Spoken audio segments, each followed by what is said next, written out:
अंडाको omelette बनाउँदा कपडा जलेर धन्नै हात पोलेन। कपडा कसरी जलेछ त? Alright guys, alright, welcome back to my mini vlog. I hope सबजना सन्चै हुनुहुन्छ होला अनि म पनि एकदम सन्चै छु। आजको बिहानी चट्ट उठेर फ्रेस भएर लागे म तातो खाना खानातिर।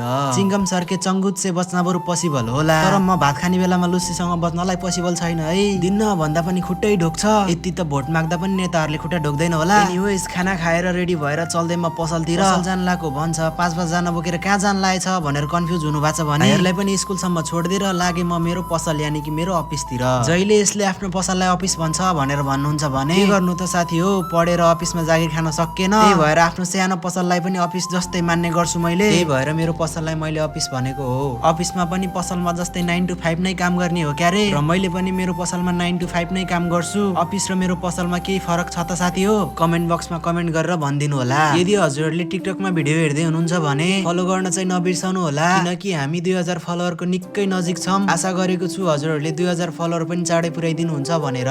एनीवेज, काम गर्दा गर्दा लास्टै भोक लागिसकेको थियो, तर अस्ति चटपट खाएको, हिजो चाउमिन खाएको, आज के खाम भयो। आज खाना खाजा भनेर बरु घरै गएर खाना खान्छु भनेर पसल बन्द गरेर 5 वटा अन्डा लिएर लागे म घरतिर। त्यसपछि सुरु हुन्छ हाम्रो अमलेट बनाउने कार्यक्रम। त्यसपछि टमाटर र प्याज ननाको धेरै भएको थियो र तिनीहरूलाई नुहाइदिए। त्यसपछि साफ चपिङ बोर्डमा राखेर प्याजलाई chop chop chop chop chop chop काटिदिए। त्यसपछि टमाटरको र मेरो त पुरानो दुश्मनी थियो नि त।